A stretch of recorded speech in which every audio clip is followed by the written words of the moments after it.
Welcome back, one and all, and Merry Christmas, Happy Holidays, Season's Greetings, and Merry Chrysler. This is the PodStance Podcast. At the time of recording, it's very nearly Christmas, and I'm hoping, if I get this all done and dusted, that it'll be going up on the 23rd of December.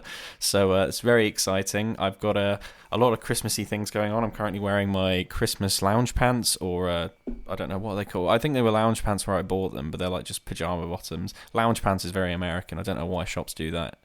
Here especially, but apparently it sells more of them. But I've got a Christmas ale. I don't, the lack of drinking means I have to find my beers in other places, so I've got it on my clothes. So I'm wearing those. I've got a brand new hoodie that's just turned up from Bearings. It took 3 weeks to get here, but I finally have their scenery hoodie. It's very, very comfy, actually. I might have to go for a large next time. Because instead of being the medium little boy that I thought I was, I'm actually a large fat man, so I'm having to go for something slightly bigger next time. This one is slightly different, well, they rule a bit different, but this one is probably the most different one that I've done. This is a colleague and friend of mine, Shaun. He is a sort of a trap UK rap connoisseur, so forget punk stance, we are doing trap stance today. It's something very different that I haven't really delved into before. The artist specifically I'd never heard of, but they're quite popular in the scene. But it was great because what I've realised is that this entire podcast and just PunkStance as a whole is about appreciating music. I know that it's more affiliated with pop punk that we all know, but I think it's important to address what other people listen to because, there's so much music out there. There's no point in sort of just blinkering yourself and isolating yourself to a point where you're not listening to anything else. I mean, this is what I was doing when I started all this stuff. This is why I got into more hardcore-based music. I used to be pretty outright proselytism for pop punk and all these, just that one genre, but now I've sort of broadened my horizons, and it was something that Carlo mentioned as well in his episode about how it's important to appreciate other people's music tastes because then you can trust them with the aux cord. That was funny when he said that. But this one, this is looking into a famous UK trap group, hip-hop group. I believe they're a duo. Again, I don't know a lot about them, but Shaun very kindly delved into their music history, the impact that they had on him when the album came out, and we even did a little tangent into modern-day confectionery and how loads of old sweets and chocolate bars are going missing or being discontinued. So you'll get a little bit of levity in the middle of that. So it's a very interesting conversation with a colleague of mine that I've only known a few months. I thought it would go a bit less swimmingly, shall I say? Is that a phrase people use? But I thought it would, I didn't really know how it would go, considering it's a genre I don't know, with a man I don't know very well. But having worked with him for a few months, he said he was up for it, so I thought we'd go ahead with it, and it seemed to have come out. I'm really happy with it, as I am with all of these. So a big thank you to Shaun for coming onto the show. I hope he enjoyed it, and if you guys are ready, then I'll see you on the other side.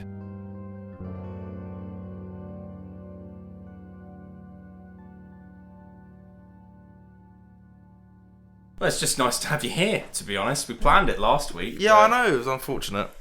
But we're here now. Yeah. And deep down, that's what's important. Two members of the Curly-Whirlies. The Curly-Whirly group. It's fun because no one will know that because it's a listening medium. But they'll have to know that both of us have... Well, you have like more condensed curls. I have the sort of... Like the waviness. The waviness. Yours is like... Mine's sort of the Atlantic. Yours is... I don't know, the Red Sea in terms of waves. Do they have quite tight waves? I don't know. Do they? Geographical terms. Yeah. Let's go with that. That'll give you enough PTSD once we're over the end of this. I feel like, and speaking of, that's the segue we're dealing with. Oh. Welcome. Hello. Lovely to have you here, Shaun. Thank you very much. It's Shaun Clohessy. Clohessy. You were close. Well, I feel like I should know it already by now, considering we've... I mean, a lot of people get it wrong. So somehow they say Clossy. Like, there's clearly a H and E, yeah, I don't really understand. People will find out. People will see it in the title and go, "I'm going to pronounce that how I feel." Yeah, it's like Worcestershire. I think this country's just so lazy that they can't be bothered to say it properly. In the back, so they just go Clossy, and then in the back of your school planner, it has all the most difficult words to pronounce, and then your name. It's just the only one beginning with C. I can imagine it. Well, it's good to have you in. I'm actually very looking forward to this because this is not something that I. It's not your cup. It's a difference in everything because. Of the three people I've talked to, I had my brother, so my closest relative, one of my best friends, and then my flatmate. We've known each other, 4 months? 4 months, I know, madness. And now I'm going to learn more about you now than I have done in the entire 4 months that we've spent together, which is very exciting. Yeah, it's good. But yeah, obviously we'll get straight into it unless you have any divergences that you want to make. No, you go ahead. So you've got some questions. This is a bloody hefty album, this. It is, 28 tracks. They always do this, though, in most of their albums. They put out a lot of music. So... Who is they? D Block Europe. D Block Europe. Yes. Now... And I know a lot of people hate them, and they don't like what they just don't like them. You know, I mean, my friends have told me that enough times. Why the fuck are you listening to that? I don't know whether you can swear. Oh, you do what you want, mate. Yeah. Yeah. Let yourself loose. Why the fuck are you listening to them? They're so shit. Well, I will say that the language barrier in that sense is going to have to be passed, considering the names of some of these tracks. Which we'll get onto. I guess. 28 tracks is hefty for... I mean, now the only thing is that when I was referencing all the people I've done it with, we haven't known each other that long, but they've all done albums that I'm aware of. Like, I know the Smiths, I know Lower Than Atlantis because my brother likes them, and then I like them. And even Daryl, while it's not something that I'm aware of, I know the genre, I know a fair bit about neoclassical rock and metal and stuff. Trap, I know nothing about. I am going outside the proverbial box of punk stance and looking at trap stance, as it were, rap stance. Rap stance, trap stance. I mean, what are they under? British hip hop stance. That's the thing. Yeah, I'm not gonna sit here and, like I said to you the other day, act like I'm a trapper and I sell loads of drugs and do all these things that they do. Is that just a stereotype, or is that something they're actually affiliated with? Well, when you listen to the lyrics and what they talk about, that is quite a hefty chunk of what they talk about. Yeah. Is selling drugs, doing drugs, so everything like that. So with the album title, which of course is PTSD, yeah. Do you think is that a sort of is there a strong theme of mental health in conjunction with all this drug stuff, so to speak? I would say so. The things they talk about, I know we'll probably get onto track by track, but I mean, there's tracks like Outside, where Young Ads, who's one of the members, talks about things that have happened and things he's seen that is, you know, is still on his mind, and he's had to deal with that, which is probably why the album's called PTSD. Okay. And I think like the doing drugs is a hefty part. Like they quite frequently saying, I'm doing X drug to take away the pain that because of stuff they've seen in their past. So yeah, I think that's a strong theme. Interesting. Yeah, it's not something that I've delved into a lot. Obviously, this entire project is about allowing people to talk about their mental health and its conjunction with music. Yeah. But to have something as blatant as PTSD as the title of the entire album is quite bold. So for those who don't know, would you like to explain to the audience who D Block Europe are and why PTSD is the album that you've chosen? So yeah, oh god, I can't speak there. D Block Europe are UK hip hop. I would say staple. I'd say if you listen to rap, even if you don't listen to the UK hip hop, if you just listen to rap in general, you would have heard or seen D Block Europe around, whether that be on social media or anything like that. I mean, some of their tracks have blown up, some have even reached America and things like that. The reason I chose PTSD, I could have chosen any one of their albums. I think PTSD stuck with me the most because it came out when I just started uni. 2019, yeah. It literally came out, I think, just as I'd started uni. And obviously that's the kind of the first time I'd been away from home, so it's kind of a difficult time. I wasn't really in a good flat at first. I later moved to a different flat with my mates, but then at the start I was just in a flat with complete randoms. Not that we didn't get on, they were all really nice, but I don't think we kind of gelled or clicked in that way. So it was quite hard at first, obviously not being at home and then having a flat that you don't really get on with or go out with that much. But then obviously this album came out and it was kind of something I was listening to constantly each day. There's enough to listen to. Yeah, exactly. There's enough to listen to, which is why it's good. But I mean, like, obviously now I've got certain tracks, different tracks that I listen to it each time. But like at that time, I was just going through the album. Yeah. Like just playing from intro, finishing at outro. Which are the last two songs? Intro, skit, intro, outro. Intro, skit, intro, and outro. So that makes it easier. Yeah, I was literally going through the songs, literally.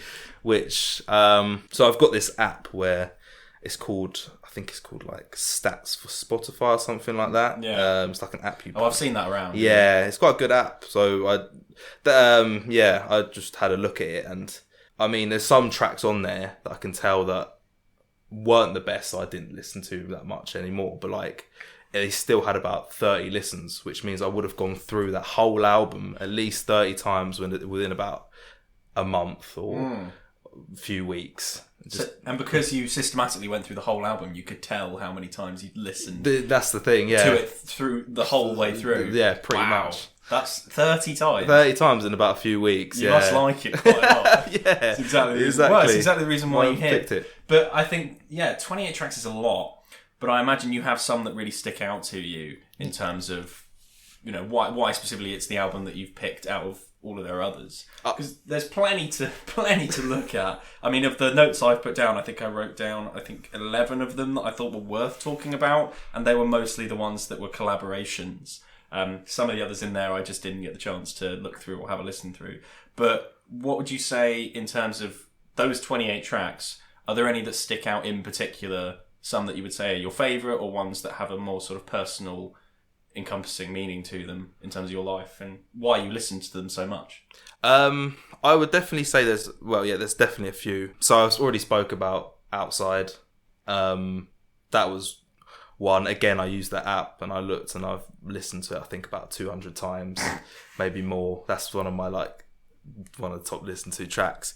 I think it's something that it was more of a deeper track with what he was speaking about and what he's seen, like I said. And I think usually with me, I like to go off more, not what they're saying. I do listen to what they're saying, but I go off also flows and the beats as well. Yeah. And I think the way he flowed on the track with the beat behind it, I think it stood out to me on the first time I listened to it. So that was one of them.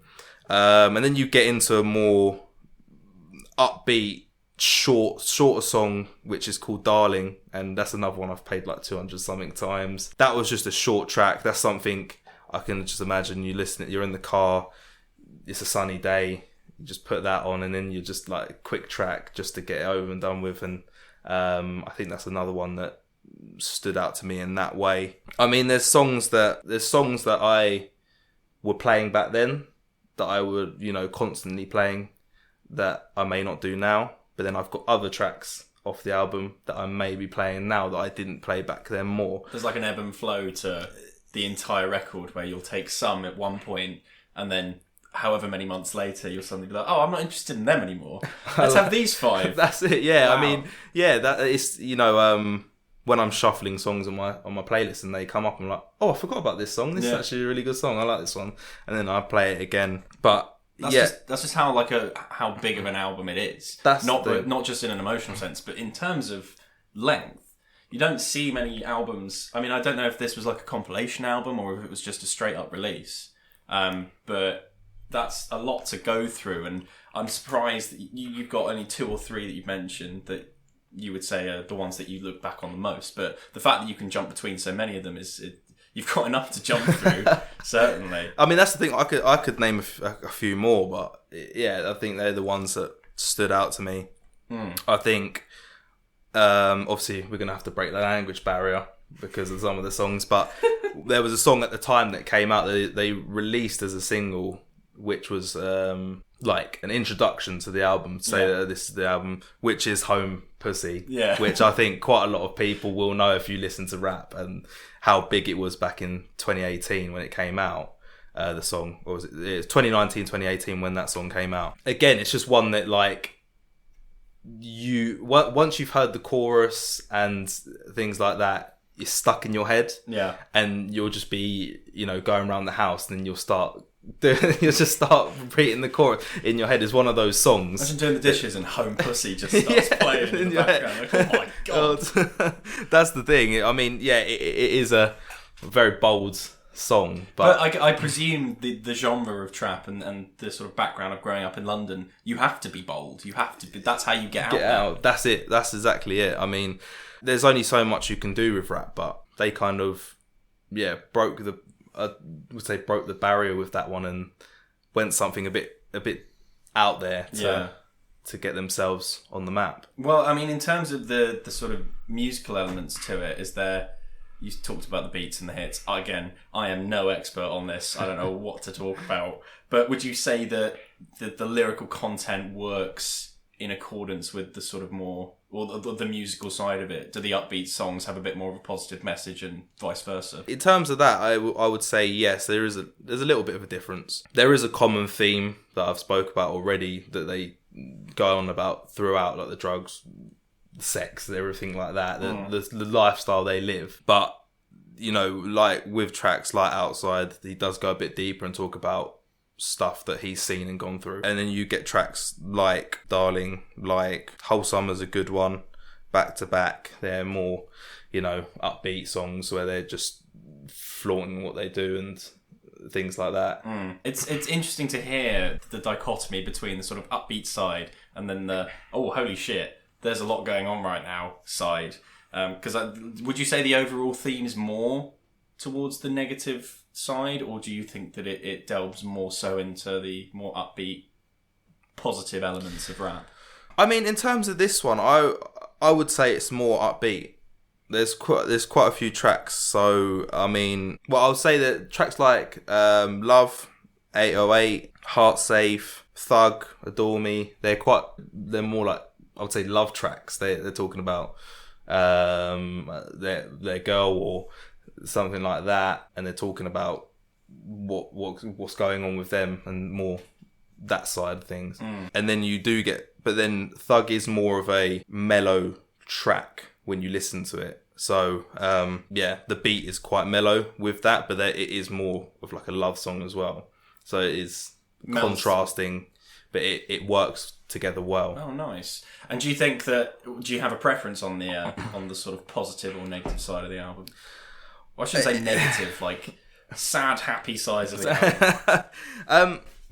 To be honest with you, I would probably go more the happy side of the album. So yeah, the Love, 808, songs like that. You then get more, even, I would say they're like happy tracks. You then get they're proper upbeat, like, I wouldn't say dancing. It's hard to dance with this type of music. Well, no, it's not. But you can bloody try. Yeah, these are more like songs the tracks you would sing out and things like that. So you have Outro, you have Cartier Frames, you've got Bando on the Sat Nav. They're more ones that you would just be like in the car, like rocking to. So yeah, there's many different sides to this album, I would say. Plenty of vibes to go around. Exactly. Different themes and all that such. Well, I mean, with the title PTSD, obviously, as you said, it talks about like past traumas and drug abuse and that kind of thing.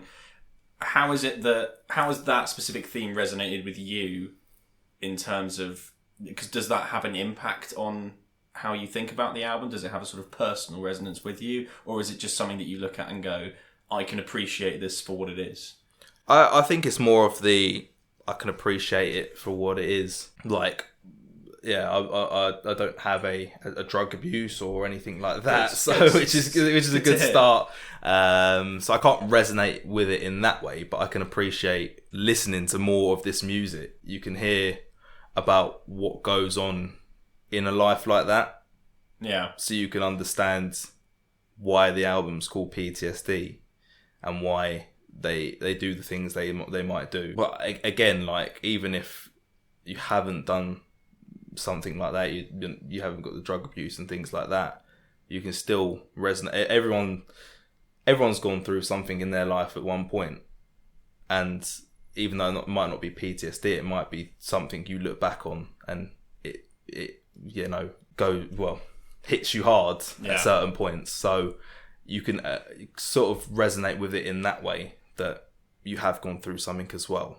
Do you have any like major personal anecdotes or experiences that can relate to that is specifically in tune with this album?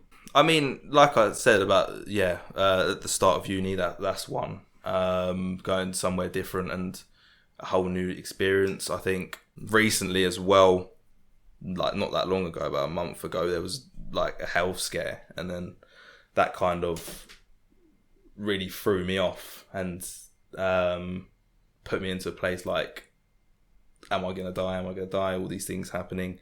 I'm at the other end of it now, which is good. Well, you're here, I'm here, yeah. Well, hopefully I'm at the other end, but yeah, I think I am. But yeah, it's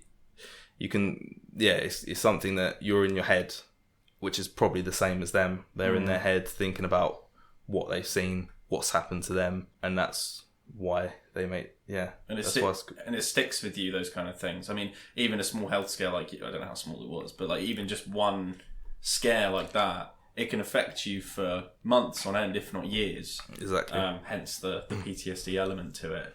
But that's so interesting though, because when I went into this, you know, I've even written in my notes, I don't know a lot, if anything, about trap, but it makes me, the reason I love doing this is because it makes me appreciate other forms of music and other genres that I've never experienced before. Like you were talking today in the office about, I think you and our manager were talking about this album exactly, just because my podcast came up. Hooray. I'm getting out there. But you both had something to say about the same album. And I was like, I have no idea what the hell's going on right now. But you both had something to say. It was brilliant. And that's why it's so great, because I have no idea what this album is about. But you can tell me through your own experiences. That's what they say. I mean, different strokes for different folks. Exactly. So, I mean... Trap stance, here we come. Yeah, that's the thing. That's a good one. Yeah, so it might not be something that you would usually listen to. You might not listen to it again. But, you know, at least you can appreciate it and understand what it's about. Yeah. Well, I may as well say, I don't know a lot about it. But hopefully you'll learn a bit more. Yeah, I suppose. Well, how did you even come about this genre? Did you have anything in the past that you used to like? Did your parents grow up with anything that they put onto yourself, or is it just something that you picked up growing through life? It literally was something that I picked up. I couldn't tell you the first sort of songs I was listening to in this genre, which I suppose you include trap, UK hip hop, rap, things like that. When I was younger, I was listening to mainly like the charts, you know, pop, things like that. Hooray! I was listening to Fall Out Boy and like people like that.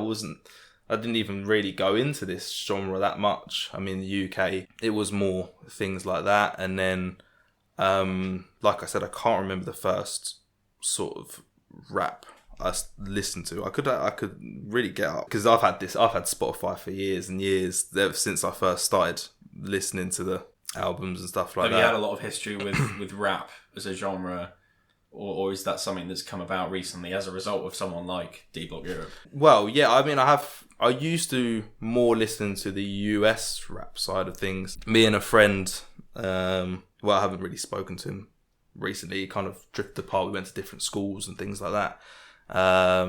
We used to more listen to the US rap side of things. So you had, you know, your Drakes. You've heard of Drake. Everyone's heard of Drake.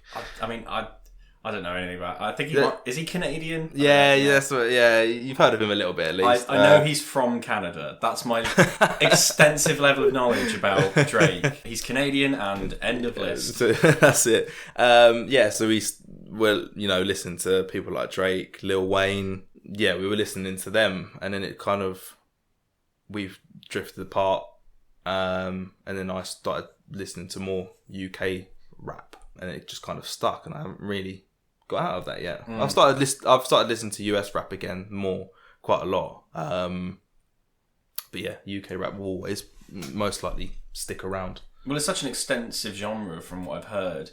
I mean, even in this album alone, they do collaborations with Dave, Jackboy, Little Baby, AJ Tracy, YXNG Bone, Bane. Young Bane. Young Bane. But with an X in it for some contrived reason. the new era, isn't it? Sure, yeah. Krypton Conan, K-Trap, and Chip, and then and M Huncho at That's the end. it, yeah. But there's so many collaborations with other artists, maybe in the UK trap scene, maybe in the US trap scene. I'm not entirely sure where they're all from. But are there any of the collaborations that really stuck with you, like Playing for Keeps with Dave, Whole Summer with Chip, The Bag, K-Trap? Are there any of those that you particularly remember? I mean, when it first came out, I was really into the collaboration with Chip. Whole Summer, yeah. Chip I've known for, to be honest with you, I go back to saying I don't know who first started and get me into the UK rap scene, but Chip was one of them. Chip, I can't remember when it came out, maybe it was 2009, 2010.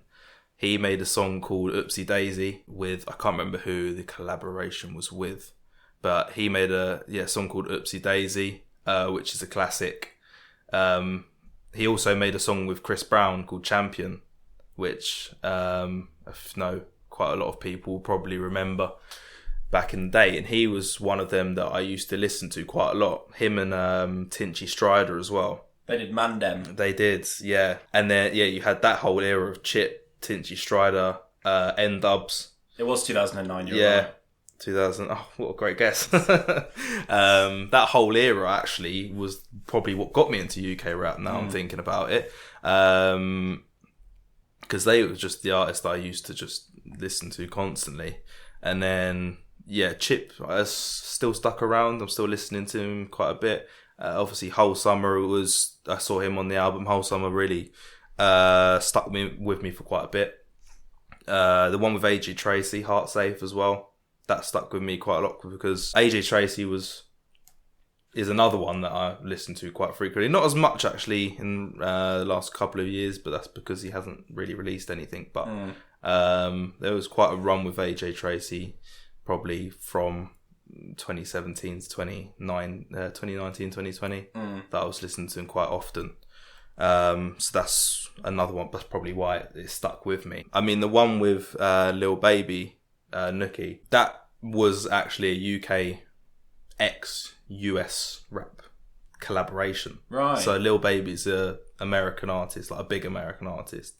So that's when that, I think that might have been one of the first US UK, apart from Giggs and Drake when they came out in 2018, 2017 with KMT. Yeah. But that was one that when it came out, everyone was like, oh my God, Lil Baby, D Block Europe have collaborated, which was a big deal back then. I think UK-US collaborations have become more frequent now. So it's not like as special anymore. I think, Jack Harlow and Dave, Jack Harlow's US rapper, Dave the UK rapper who's got a song with D Block Europe. Yeah. It all comes together. It all comes together, yeah.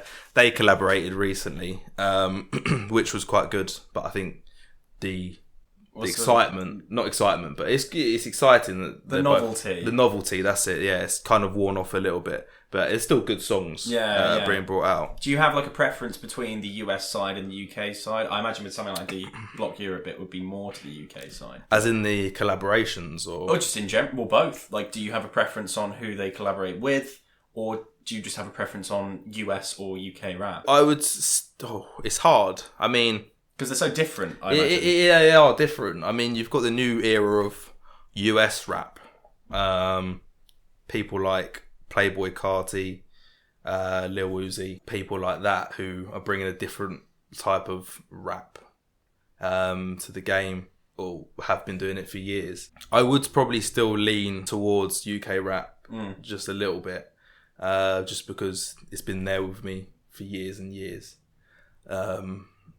So I would probably still lean towards them, yeah. Nice. And how would you describe, like, D Block Europe's specific influence on the UK scene? Have they had a major impact in recent years of what they've been doing, or are they just another part of the cog that is the UK trap and rap scene? You know what, I would say they've definitely had an influence. As much whatever anyone says and how much anyone might think they're shit or hate them, I think they've definitely had a massive influence on the scene. I mean, I think I saw a stat. It's probably not correct at all. You're not being quoted. Not being quoted. They've got like 1 platinum song. They've got, I think, 6 gold mixtape albums. You know, the certifications. Yeah. So 6 gold album certifications. They've sold out the O2 twice, nearly 3 times, I think now. It's pretty impressive regardless of what you think. Exactly. So I think they've definitely had an influence on the scene and what they've brought to it. Why would people not like them? You've referenced a couple of times why people think they're shit. I've been told by my mates how much they are. Why did they say? I think it's just what they talk about, and what they say. They listen to rap as well, some of them, but I think it's what they talk about, what they say. I'm also going to put it out there. I think they're just jumping on the bandwagon of other people saying that they hate them as well. I think it's the songs they put out. So Home Pussy, for example, is a very out there song, and you're not going to have everyone liking that. You're not going to have everyone liking that, which it makes sense. But I think it's a mixture of that, a mixture of just having different tastes in music that really brings together maybe the hate. Well, I mean, that's the thing. You've got people in this room, 2 people in this room with 2 very different styles of music that they listen to. Like, have you ever dabbled with my kind of scene? Have you ever looked at the modern pop punk scene and gone, oh, that sounds interesting? You said Fall Out Boy. I mean, modern day Fall Out Boy aren't exactly as close to their from the Under the Cork Tree vibes. Back in the day, I used to listen to it quite a lot.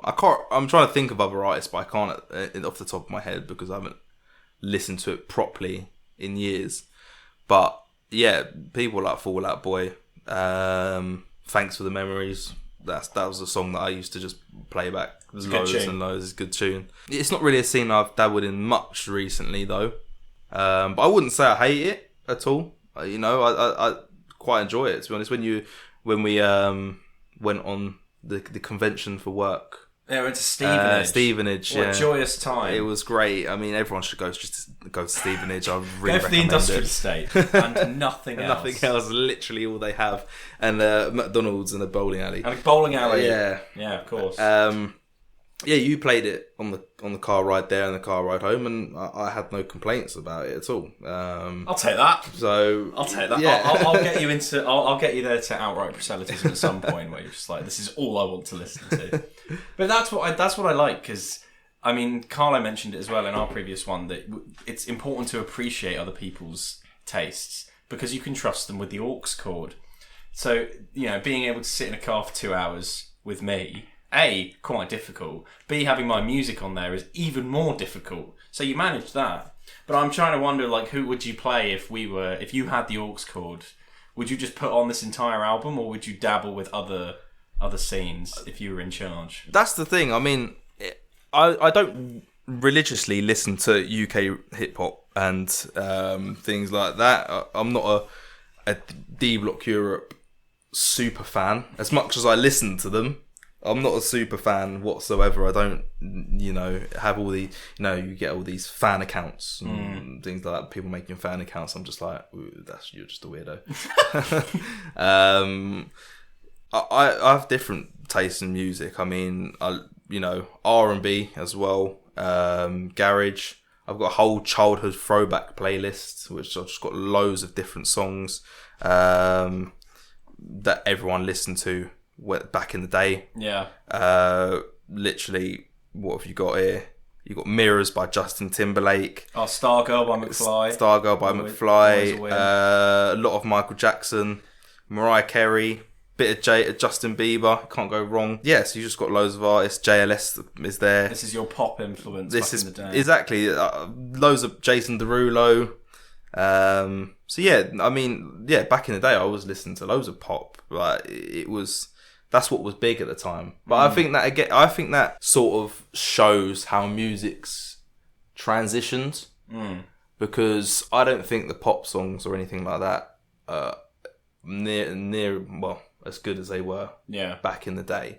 No one can make. Maybe that's just nostalgia, but there's nothing that comes close to what was back in the day in terms of, you know, pop and things like that. So I think that's why maybe my music changed or transitioned into something else. Yeah, and I mean, do you think it's the same for something like the UK trap scene? Do you think when it first started up, that was the absolute pinnacle of what they could do? Or do you think it's grown into something a bit more interesting now? Yeah, I would completely say it's the opposite. Really? Yeah, I would say it started out... You have classics that came out 2017, 2016 when it really kind of blew up. Yeah, it's quite a modern genre, isn't it? It is, yeah. You've got classics. I mean, by D Block Europe themselves, you've got Trap House, which was massive, large... Appropriately named. Large Amounts by them as well, were 2 big songs. You've got Fredo, They Ain't 100. That was another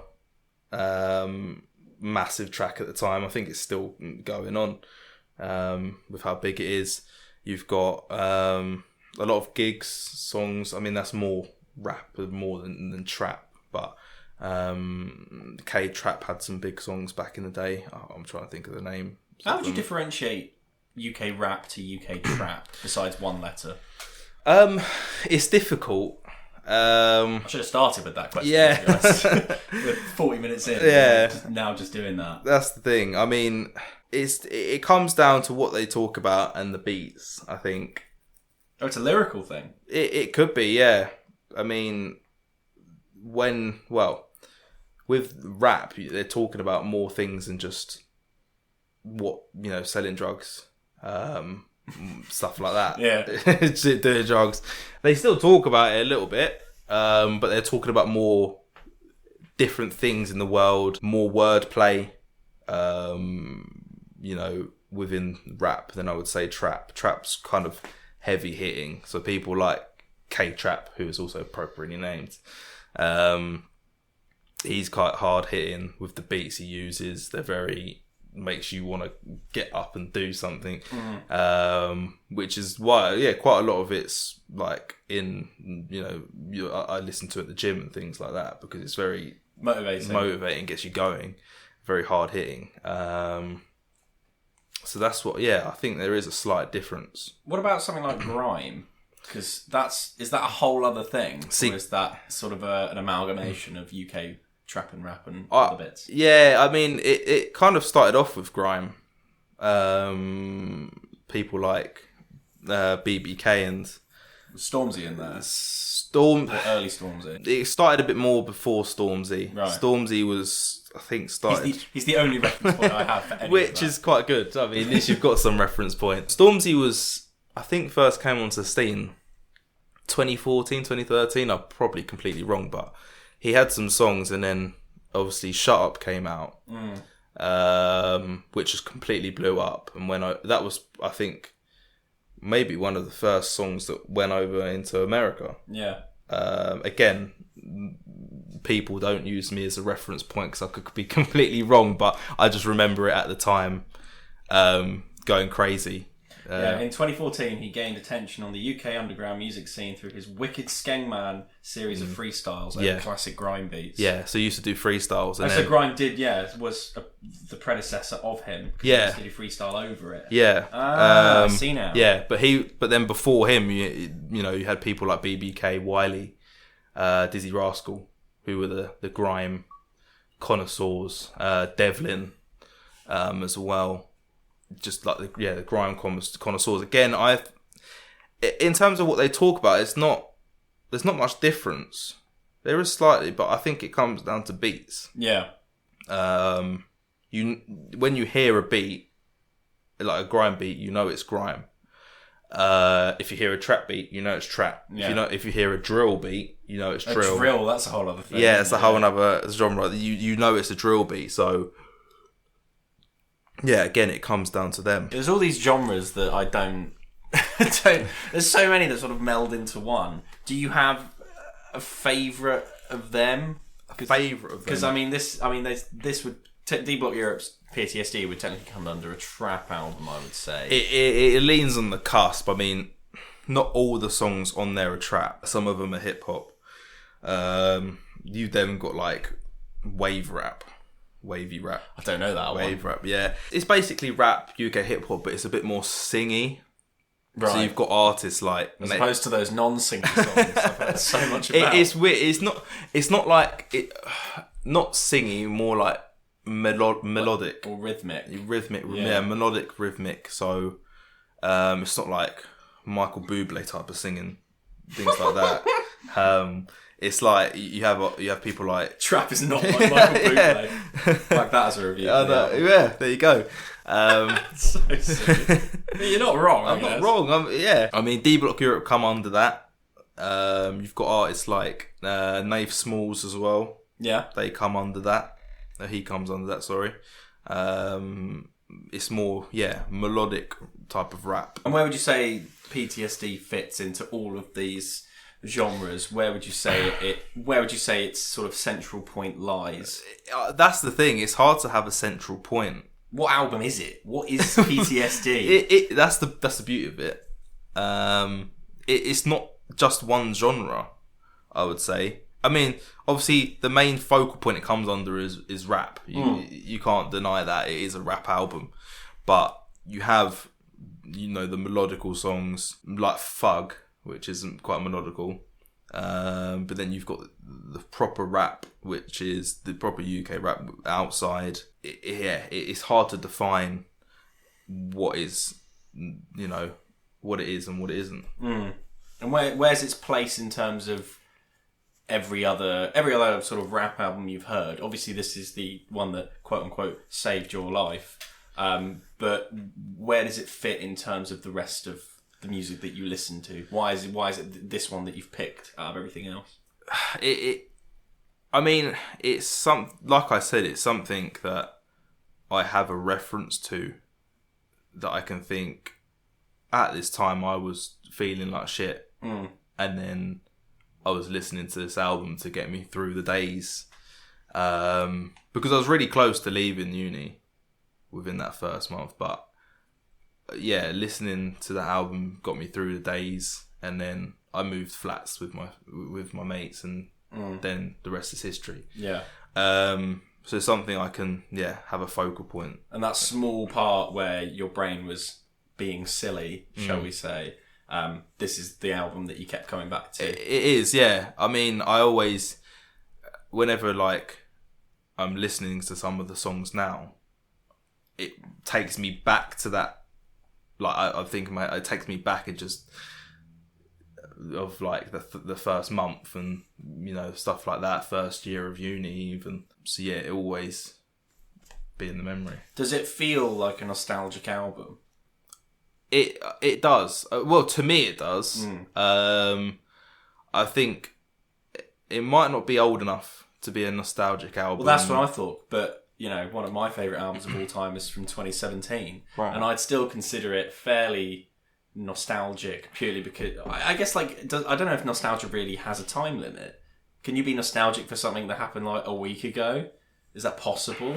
It's just when is the nostalgia? When does nostalgia become nostalgia? Nostalgia, it is hard. I mean, you want to talk about that for another hour? We could do. I mean, there's so many things you could talk about. Well, I always see like the things of delving off a little bit, but always see the things on TikTok of like sweets that have been discontinued or sweets you had when you were younger. We were literally talking about this the other week. Daryl and I were talking about this because we were looking at old chocolate bars that have been discontinued. Yeah. And there's so many. And it always just brings me back to when I was younger. And that's a very common one. People talking about old sweets and old like confectionary that just doesn't exist anymore. I'm just like, why does this not exist? Why did this happen? But anyway, it's hard to say it's a nostalgic album yet, but I think it will be when you look back at the scene in maybe 10 years' time. You'll be like, oh, this song really changed, was really big in the scene. So I think it could be in, years' time to the UK rap scene.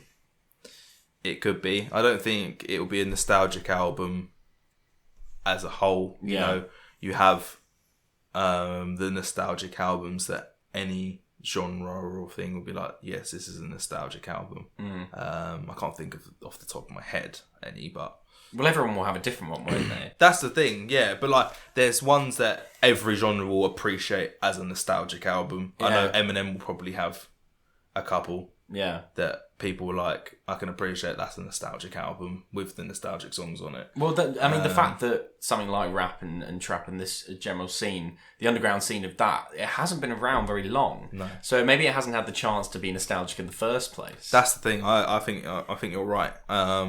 I think the fact that it's now branching out into different countries and especially the US scene, it is bringing up the UK rap scene, which will make it bigger in turn. And then when you look back at albums, you'll be like, this is a nostalgic album. I'd say the main thing that you've talked about with this is it's not only its influence in one specific part of your life, but mostly how it's how it's affected modern day trap music as a result of it, and how it was influenced by stuff in the past. Do you think that in the years that has passed since you listened to it first, has it had a different impact on you since you first listened to it? Like, say, I imagine you probably listened to it again going into this episode. Did you have any sort of different reaction to it then, or did it just take you back to 2019 when you first listened to it? It, like I said, I mean, there's different songs that will take me back to 2019. Songs that aren't even like songs like Thug, I did listen to quite a lot, but not as much as some other songs on there. But for some reason, every time I listen to that song, it just takes me back, and I don't know why. I don't know how it works, but it always takes me back to being back then and being in first year of uni. Obviously, with listening to a song so many times, they won't be as hitting as they were back then. Yeah. So I mean, songs like Outside that I mentioned quite a lot will always be hitting to me. I always listen all the way through it. I won't ever skip it. I always listen to it. But again, songs that have come up and I've listened to in the playlist, that I now listen to again. So Cartier Frames, I didn't really listen to much back in the day, and now I listen to it quite frequently in the playlist. I mean, songs that I don't really listen to anymore, I did quite a lot, were the intro and the outro, which you may think just because they're called that, they're not proper songs, but they did make them into proper songs. Yeah. I've always wondered that a lot of albums have these introductions and outros, and I always think that they're just these prologues to the album where they last about like 15-20 seconds. Yeah. But I imagine that these ones, like, I'd have to imagine, I've heard them, that they're much more extensive than the usual introduction. But at the same time, you have 28 songs that lasts an hour and a half. It is massively, it is extensive. So there's plenty of, the intro and the outro is just a small part of this behemoth of a record. That is what it is. It's a behemoth, but you still have quite a personal story attached to it. Yeah, I mean, I would say, I'll definitely say so. I mean, I think, again, it was one of those albums that, obviously, with it being a 28-song album, there's always songs that you think, I forgot that was there. Or this sounds exactly the same as the last one. But I think that's been the case with some of their albums. Like, this song sounds exactly the same as that one. But I think with this one, there was something different about each song that made me want to listen on and continue listening to it. Even though I don't listen to some of the songs today, like now, I'd still be like, oh, that's different, Like, I was re-listening to some of the songs I haven't listened to in years today, just to refresh my memory, and I was like, oh, that's actually a good song. I forgot about that one.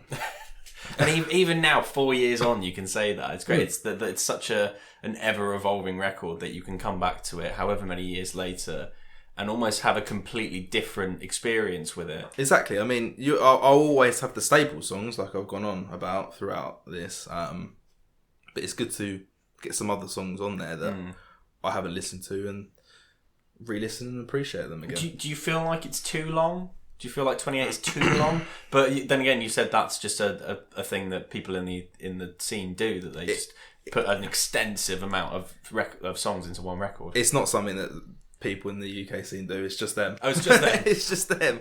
Never mind then.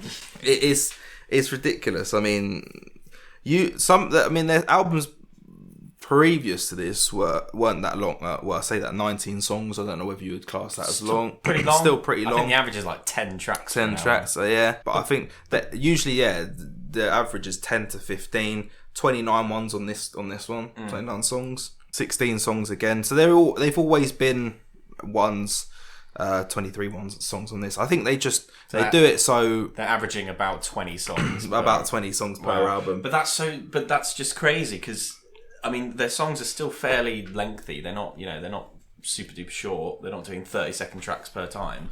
But it's still got enough. It's still got a fair bit of substance to it. I mean, would you still say that they can get too long, so you can't appreciate it in one full go? The thing is, the reason I think they do it is so that everyone has a song. Yeah. Because when you have like a 10-song album, there is a massive chance that you might not like any song on that album. But with a 28-song album, there is going to be at least one song that you will enjoy to some extent. And then everyone can have their own preferences. So you're just appealing to the masses. You'll have at least one where you'll like it. You'll at least have one. Even if you go into an album going, this is awful, you'll have one that you gravitate to a bit more appreciate than the others. I think that's why they do it. Obviously, it would be more cohesive and, more listenable to have a shorter album. But, then it wouldn't make them D-Block Europe. Exactly. Nice. I love that. It's almost individualising each song for people.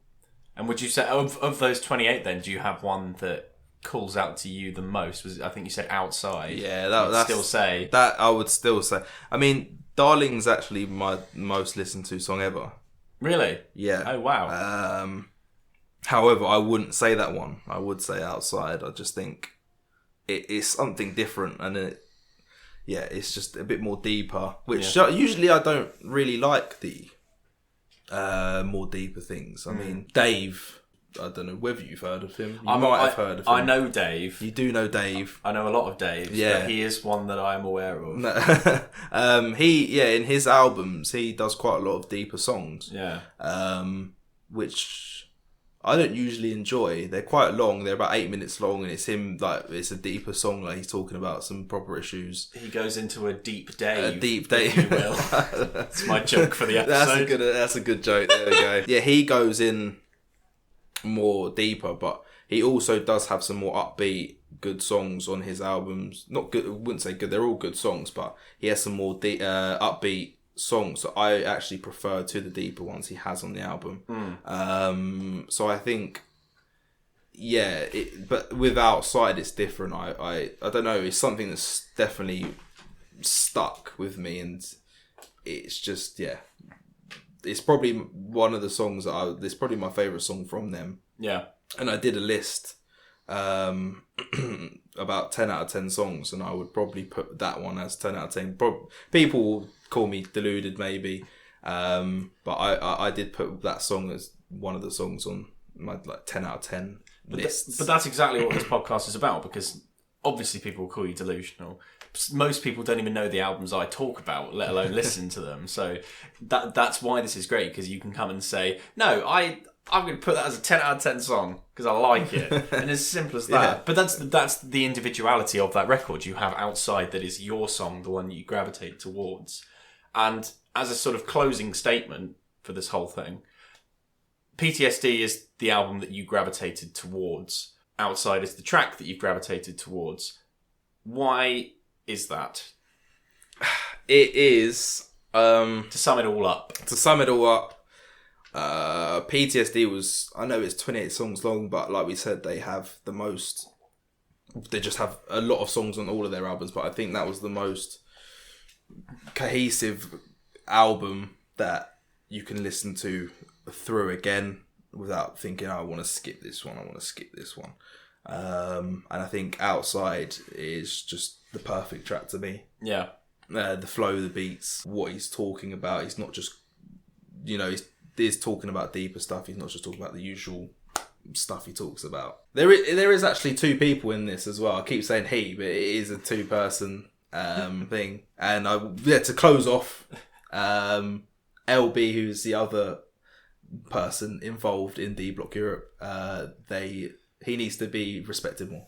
Yes, he is underrated. Is that something that comes up a lot? Is that a regular thing? It is a regular thing. I mean, a lot of other D Block Europe fans think exactly the same thing. I think because it's Young Ads and Dirtbike LB. I think Young Ads is the one who has blown up more than LB has. I think Young Ads is the one who more people, if a song comes out, they're like, "Oh my god, Young Ads is so good," but they don't. There also is LB who is involved. Equal rights for both, for both members of D Block Europe. But yeah, so I would say they both definitely made that track a perfect track, in my opinion. Nice. Oh, well, that's about as cohesive as you can get. You've, again, removed all my questions, which is always good when that happens. So thank you very much. I hope you enjoyed talking about them. And, I did. Some other things that we mentioned about confectionery and a smattering of other things that always come up. We could have another chat on that for what ages. I mean, that's a whole other podcast. We can talk about sweets. I mean, people say I'm a heathen for thinking a Whisper bar is the best chocolate bar. Ooh. But I'm not getting into that because I don't want to be murdered on my own show. What would be your choice out of interest? Of chocolate? Top chocolate bar. It is Christmas after all. I may as well cause controversy and get some more views, but I'm going to go Bounty. Oh my god.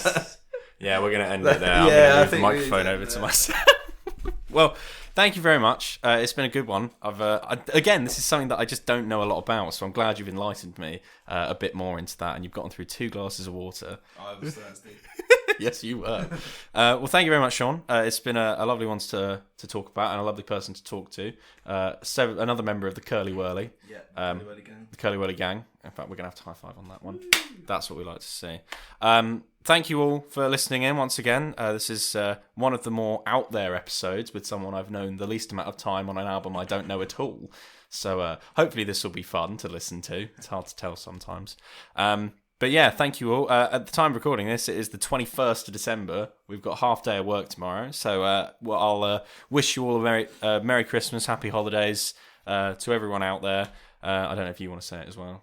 Merry Christmas. That's great. That's all we like to hear. And yeah, I'll be back in the new year for some more chats with more people about grime, fun time, silly. I tried to rhyme it then. Not good. I'm going to end that there. Fun times.